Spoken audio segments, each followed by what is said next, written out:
بسم اللہ الرحمن الرحیم۔ آج کا پہلا سوال، اگر کسی کو دعائے قنوت نہ آئے تو کیا وتر میں دعائے قنوت کی جگہ سورہ اخلاص پڑھ سکتا ہے یا نہیں؟ جواب: وتر میں دعائے قنوت کی جگہ سورہ اخلاص پڑھنا غلط ہے۔ ہاں البتہ اگر کسی کو دعائے قنوت یاد نہ ہو تو پھر کوئی دوسری دعا پڑھ لے، مثلا اللہم ربنا آتنا فی الدنیا حسنۃ وفی الآخرۃ حسنۃ وقنا عذاب النار، یا اللہم اغفر لی، مگر دعائے قنوت ضرور یاد کرنا چاہیے، اور جب تک یاد نہیں اللہم ربنا آتنا پر ہی گزارا چلائے۔ سوال نمبر 2، کیا دوسروں کا نیٹ ورک بغیر اس کی اجازت کے استعمال کیا جا سکتا ہے یا نہیں؟ جواب: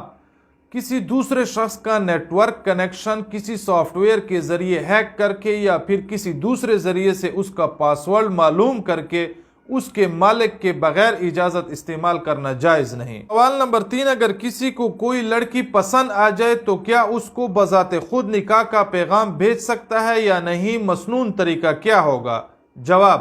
لڑکا بذات خود لڑکی کو نکاح کا پیغام دے سکتا ہے، شرعاً اس میں کوئی حرج نہیں،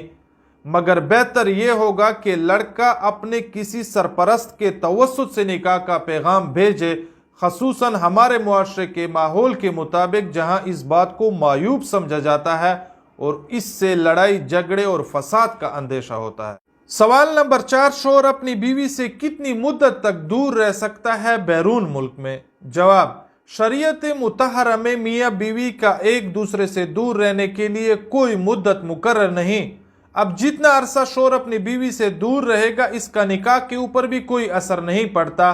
ہاں البتہ اگر شوہر 4 ماہ تک اپنی بیوی کے قریب نہ جانے کی قسم اٹھائے اور 4 ماہ کا عرصہ گزر جائے اور شوہر اپنی بیوی کی طرف رجوع بھی نہ کرے تو اس صورت میں بیوی کے اوپر ایک طلاق بائن واقع ہو جاتی ہے، جس کو شریعت کی اصطلاح میں ایلا کہا جاتا ہے، اور ایلا کی مدت بھی شریعت میں 4 ماہ مقرر ہے، جس کی حکمت یہ ہے کہ 4 ماہ کے اندر اندر نفس کو لازمی طور پر جماع کا شوق پیدا ہوتا ہے۔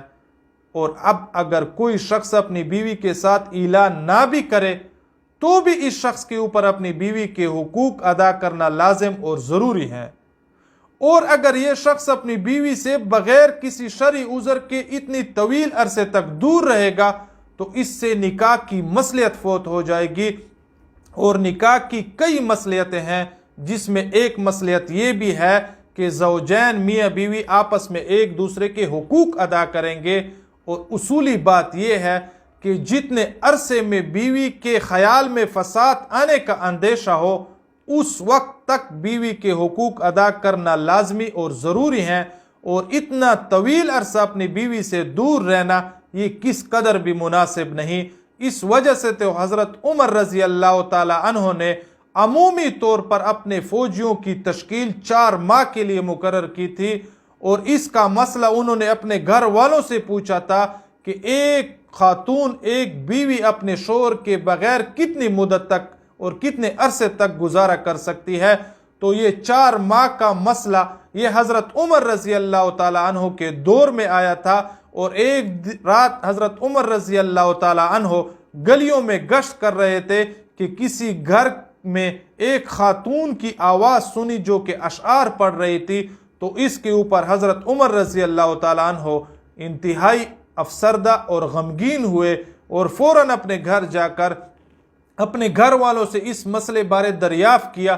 کہ ایک بیوی، ایک خاتون، ایک عورت اپنے شوہر کے بغیر کتنے عرصے تک گزارا کر سکتی ہے، تو اس کو یہی جواب دیا گیا تھا کہ 4 ماہ تک گزارا کر سکتی ہے، اس کے بعد گزارا کرنا مشکل ہو جاتا ہے۔ تو حضرت عمر رضی اللہ تعالی عنہ نے فوراً خطوط بھیجے اپنے گورنروں کو اور اپنے جرنیلوں کو کہ 4 ماہ سے زیادہ کسی بھی فوجی اور مجاہد کو تشکیل نہ دی جائے۔